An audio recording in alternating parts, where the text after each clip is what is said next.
We're at the Sea of Galilee, and yep. Pretty bold what you're doing. Sea of Galilee. Here's a museum that we just came out of. And this, I think, is the original shore.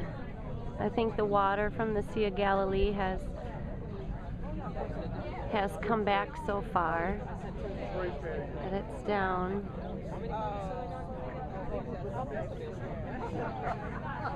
And you can see the sea. There's the grass. Now we're going to board the boat to the Sea of Galilee. It's also cleaner. And how I learned that in New York City, took a tour of the cloisters, and they don't have to clean the outside of the stone as much as they used to. The Noah.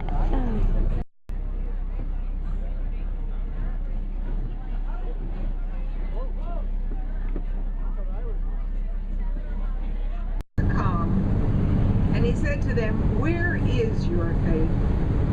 And they were afraid and amazed. And they said to one another, "Who is this then, that commands even the winds and the water, and they obey him?" It's a great passage. I began the morning prayer in my bus this morning. It was a request for faith, and I said to them on the bus that if this day, walking in the footsteps of Jesus, did not bring them closer to Jesus, that they were pathetic Christians. And I say that now to all of us, because I think already this day our hearts are beginning to be filled in a whole new way with what it would have meant to be a follower of Jesus, both on land and on sea. And we are very much like these disciples. I always love the fact that they wake him up to let him know that they are perishing. I just love the absolute human self-centeredness of "they're going to go down, Lord, so do something." And Jesus, by calming that storm at sea, he becomes master of wind and waves. And they were deities in the pagan world. And he lets them know that he is the deity.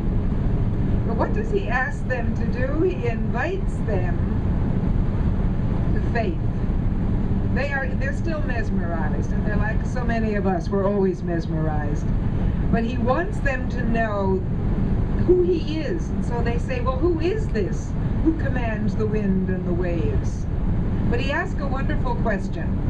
And those of you who have been faithful 10 o'clock hours, you know that I often say to you that one of the very best ways you can pray is to take your New Testament and your highlighter and go through and highlight all the questions that Jesus asks.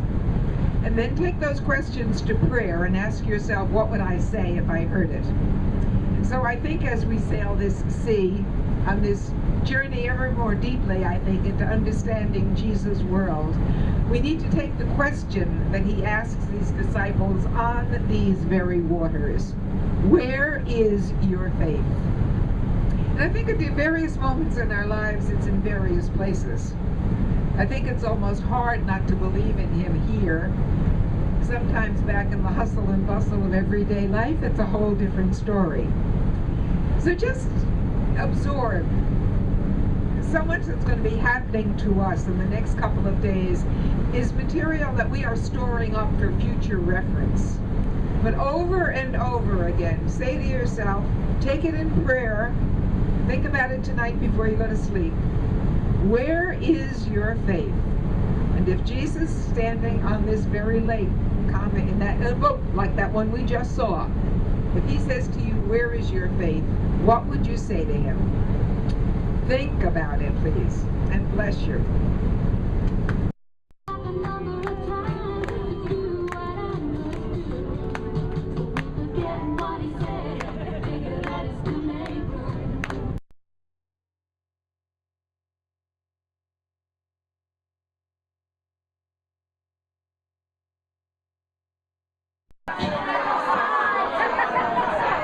Maybe he's going to try the other side of the boat.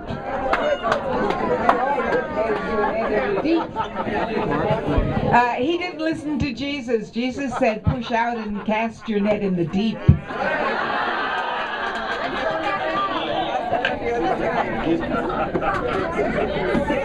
I want to move more.